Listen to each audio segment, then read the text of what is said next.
നമുക്കറിയാം, നിരവധി സെലിബ്രിറ്റികൾ ഇസ്ലാമിലേക്ക് കടന്നുവരുന്നുണ്ട്. അത്തരത്തിൽ കൂടുതലായും കാണപ്പെടുന്നത് തമിഴ് സിനിമാ മേഖലകളിൽ നിന്നാണ്. ഈയിടെയായി തമിഴ് സിനിമാ മേഖലയിലെ മ്യൂസിക് ഡയറക്ടറുടെ ഇളയരാജയുടെ മകൻ ഇസ്ലാം സ്വീകരിച്ചു എന്നുള്ള വാർത്ത കുറെ ചർച്ച ചെയ്യപ്പെട്ടിരുന്നു. അതുപോലെ തന്നെ AR റഹ്മാൻ സാറ്, അദ്ദേഹം പണ്ട് ഹിന്ദു ആയിരുന്നു, പിന്നീട് മുസ്ലിമായി. അതുപോലെ നിരവധി നടിമാരും തമിഴ് സിനിമാ മേഖലയിൽ നിന്ന് ഇസ്ലാമിലേക്ക് വന്നിട്ടുണ്ട്. തമിഴ്നാട് മുഖ്യമന്ത്രിയായിരിക്കുന്ന വിജയിയുടെ കൂടെ സഹനടനായി അഭിനയിച്ചിരുന്ന ജയ് സമ്പത്ത് എന്നു പേരുള്ള ഒരു നടൻ ഇപ്പോൾ ഇസ്ലാം സ്വീകരിച്ചു എന്നുള്ള വാർത്ത വന്നിട്ടുണ്ട്. ഇതിന് 12 വർഷങ്ങൾക്ക് മുമ്പ് അദ്ദേഹം ഇസ്ലാം ഫോളോ ചെയ്യുന്നു എന്നുള്ള വാർത്തയൊക്കെ വന്നിരുന്നു. എന്നാൽ അത് കൃത്യമായി സ്ഥിരീകരിച്ചിട്ട് ഒന്നുമില്ലായിരുന്നു. അദ്ദേഹം ഇസ്ലാം സ്വീകരിക്കാനുണ്ടായ കാരണം ഇതായിരുന്നു. അദ്ദേഹം എല്ലാ മതങ്ങളെയും ഒരുപോലെ കാണുന്ന വ്യക്തിയായിരുന്നു എന്ന് അദ്ദേഹം പറയുന്നുണ്ട്. എന്നാൽ പല ആരാധന സ്ഥലങ്ങളിലേക്കും പോകുമായിരുന്നു. അമ്പലത്തിലും അതേമാതിരി ക്രിസ്ത്യാനികളുടെ ചർച്ചിലും അങ്ങനെയൊക്കെ പോകുമായിരുന്നു. അങ്ങനെ അവിടെ നിന്നും പോയിട്ട് തനിക്ക് കുറേ അപമാനങ്ങളൊക്കെ ഉണ്ടായിട്ടുണ്ടെന്ന് അദ്ദേഹം പറയുന്നുണ്ട്.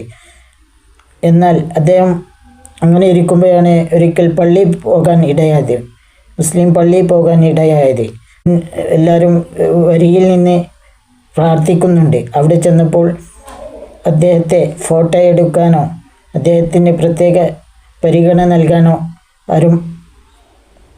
ആരും നിന്നില്ല. അദ്ദേഹം സെലിബ്രിറ്റിയാണെന്ന് എല്ലാവർക്കും അറിയാമായിരുന്നു. പക്ഷേ അവിടെ എല്ലാവരും ഒരുപോലെ എന്നുള്ള ആ അനുഭൂതിയാണ് എനിക്ക് ഇസ്ലാം സ്വീകരിക്കാൻ കാരണമായത് എന്നൊക്കെ അദ്ദേഹം പറഞ്ഞു വെക്കുന്നുണ്ട്. നമുക്ക് അതിനെക്കുറിച്ചുള്ള വീഡിയോ ഒന്ന് കണ്ടു നോക്കിയാലോ. നമുക്കറിയാം, നിരവധി സെലിബ്രിറ്റികളായ ആളുകൾ, സിനിമാ താരങ്ങളൊക്കെ ഇസ്ലാമിലേക്ക് കടന്നു വന്നിട്ടുണ്ട്. പ്രത്യേകിച്ച് കൂടുതലായും കാണാൻ കഴിയുന്നത് തമിഴ് സിനിമാ മേഖലയിൽ നിന്നാണ്.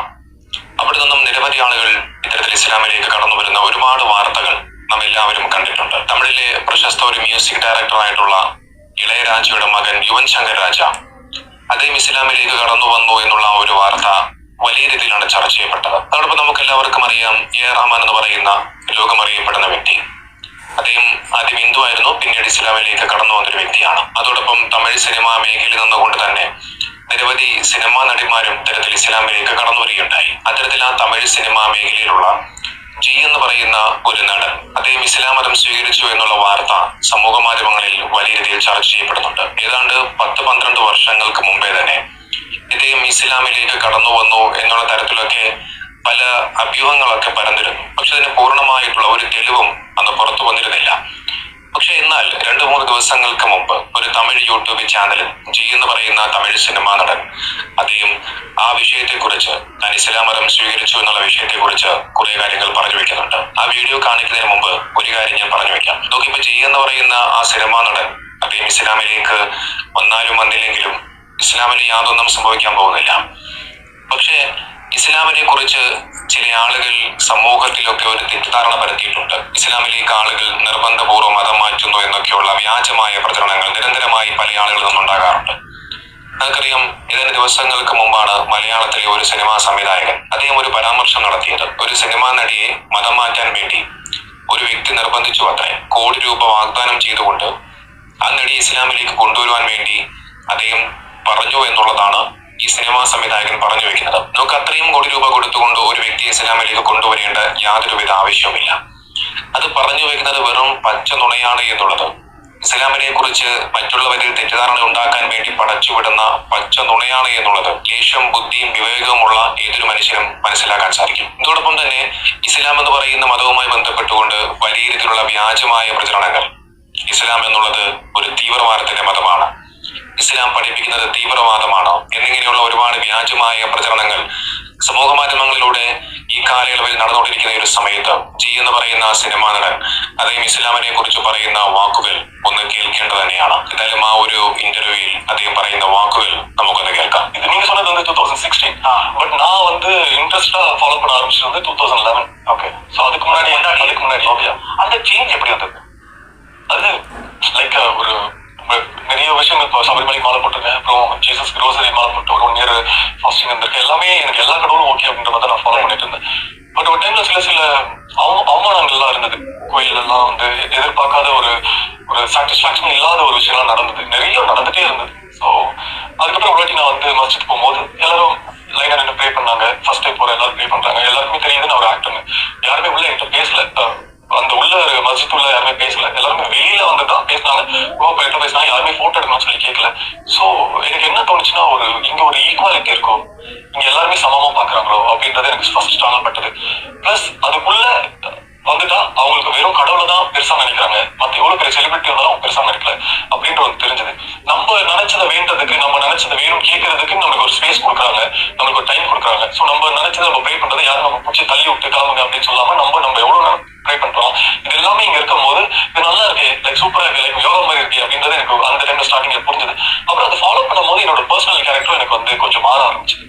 அதுல எல்லாத்தையுமே நல்ல விஷயங்கள் தான் சொல்லியிருக்காங்க, பட் இவங்க கொஞ்சம் ரொம்ப புரியுற மாதிரியும் சொல்றாங்க. அவங்க பண்றதும் எனக்கு ரொம்ப கம்ஃபர்டபுளா இருந்தது. எல்லாமே அதை ഫോളോ பண்றாங்க. അതായത് ഇതിൽ അദ്ദേഹം പറയുന്നത്, ഞാൻ എല്ലാ മതത്തെയും ഒരുപോലെ കാണുന്ന വ്യക്തിയാണ്.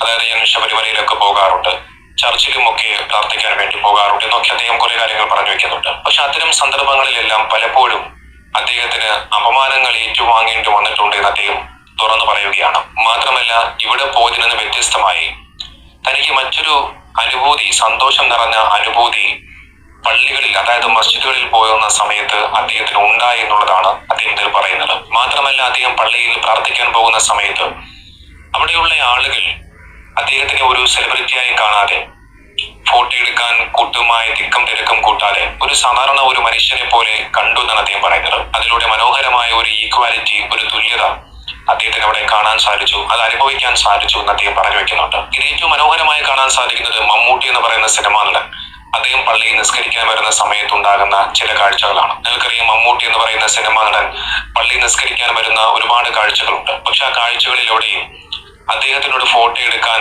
അല്ലെങ്കിൽ തിക്കം തിരക്ക് കൂട്ടാൻ പള്ളിക്കകത്ത് ആരെയും കാണാൻ സാധിക്കില്ല. കാരണം പള്ളിയിലിരിക്കുന്ന മനുഷ്യരെ സംബന്ധിച്ചിടത്തോളം അവരെല്ലാവരും ഒരേ മനുഷ്യരാണ്.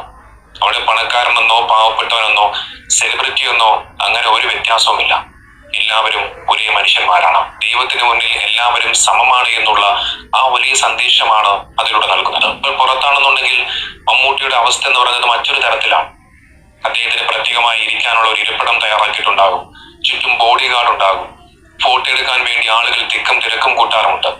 പക്ഷെ പള്ളികളെ സംബന്ധിച്ചിടത്തോളം അവിടെ എല്ലാവരും, പ്രാർത്ഥിക്കാൻ വരുന്ന എല്ലാ മനുഷ്യരും പടച്ചവന്റെ മുമ്പിൽ എല്ലാവരും തുല്യരാണ്. ആ തുല്യതയാണ്, ആ ഈക്വാലിറ്റിയാണ് അദ്ദേഹത്തിനെ വളരെയധികം ആ ഇസ്ലാമിലേക്ക് ആകർഷിച്ചു എന്നുള്ളതാണ് അദ്ദേഹം പറഞ്ഞു വെക്കുന്നത്. അതോടൊപ്പം ആ ഇസ്ലാമിനെ ഫോളോ ചെയ്യുന്നതിലൂടെ തന്റെ പേഴ്സണൽ ആയിട്ടുള്ള ക്യാരക്ടർ ഒരുപാട് ഇംപ്രൂവ് ചെയ്തതായിട്ടും അദ്ദേഹം പറഞ്ഞു വെക്കുന്നുണ്ട്. ഇതോടൊപ്പം അദ്ദേഹം പറയുന്ന ഒരു കാര്യം കൂടി ശ്രദ്ധിക്കേണ്ട ഒരു വിഷയമാണ്. പൊതുവെ ഇസ്ലാമിനെ കുറിച്ച് ഒരുപാട് ആളുകൾ വ്യാജമായ രീതിയിലുള്ള പ്രചരണങ്ങളൊക്കെ സമൂഹ മാധ്യമങ്ങളിലൂടെ അഴിച്ചുവിടാറുണ്ട്. എന്നാൽ ഇസ്ലാം മതം പഠിപ്പിക്കുന്നത് എന്താണ് എന്നുള്ളതിനെ കുറിച്ച് മനസ്സിലാക്കാൻ ആഗ്രഹമില്ലാത്ത ആളുകൾ അത് അതേപടി വിശ്വസിച്ചു പോവുകയും ചെയ്യുന്നുണ്ട്. എന്നാൽ ഇസ്ലാം എന്താണ് പഠിപ്പിക്കുന്നത് എന്നറിയണമെന്നുണ്ടെങ്കിൽ ആ ഇസ്ലാമിനെ മനസ്സിലാക്കേണ്ടതുണ്ട്.